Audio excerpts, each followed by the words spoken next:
Welcome back to my morning report analysis videos on Tuesday the 5th of March with me, Richard Perry, market analyst at Hantec Markets, looking at cable, which has slipped back in the last three sessions. I talked about the fact that last week that we had that sharp run higher, basically hitting that resistance at 33 big figure, just closing back below it and then starting to form these negative candles. And I was talking about the fact that we could now drift back into the support of all these breakout levels.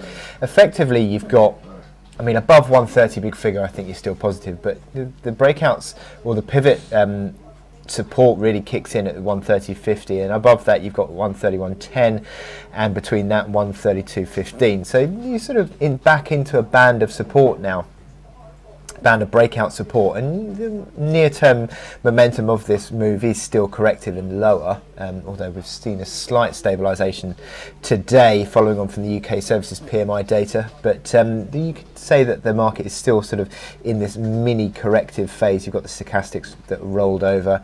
The RSI is still above 60, so in that regard it's still fairly positive. MACD lines just sort of plateauing really rather than turning lower, and you've got this hourly chart which has got a slightly negative configuration now, nothing too significant, but you are sort of seeing back towards 30 and maybe failing under 60 on the hourly RSI. You're back failing underneath neutral on the MACD lines, and if you see that 32.15 resistance coming in as a basis again on this hourly chart, I think that would be a bit of a trigger as well, because you've got the development of, as a sort of pointed out on that daily chart, of this building downtrend which comes in around that sort of level at the moment. So you're starting to form lower highs, lower lows on this move, and it is a little bit corrective near term, and it is just unwinding some of those gains. But I think ultimately back around support around 31 figure, I think it's still fairly positive. Below 30.50 you start to get a bit more questionable though